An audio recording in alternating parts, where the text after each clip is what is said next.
Ahoj! Plním to, co jsem slíbila, a to dávám zpětnou vazbu ke knížce Nejtemnější přání od Pavly Lightcapové.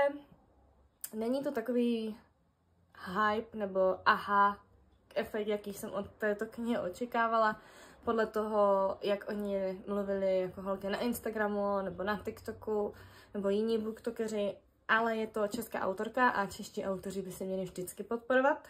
A nehledě na to, že ta knížka vypadá fakt nádherně, tak ten vztah mezi těmi hlavními postavami je takový nemastný, neslaný, není to žádný jako obrovský romantický příběh, ani moc tajemný příběh, není to ani fantasy příběh, ty postavy se nijak nevyvíjejí, maximálně se dozvídáme něco z historie.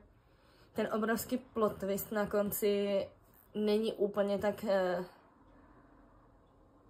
nedomyslitelný od první nebo druhé kapitoly, jak by si čtenář takové fantasy přál.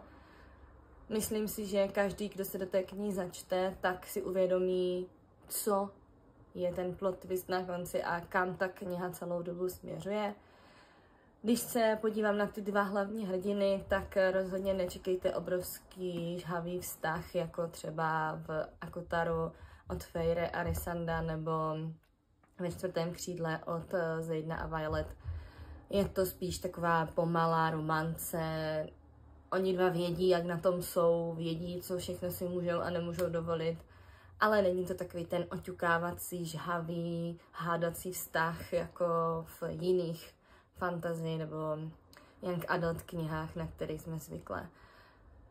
A není to ani takové, jako že se člověk do toho začte a nemůže se odtrhnout. Ne, já jsem si to hezky rozkouskovala, trvalo mi to na mě až moc dlouho, ale je to tím, že to má pomalejší tempo a ten konec je předvídatelný.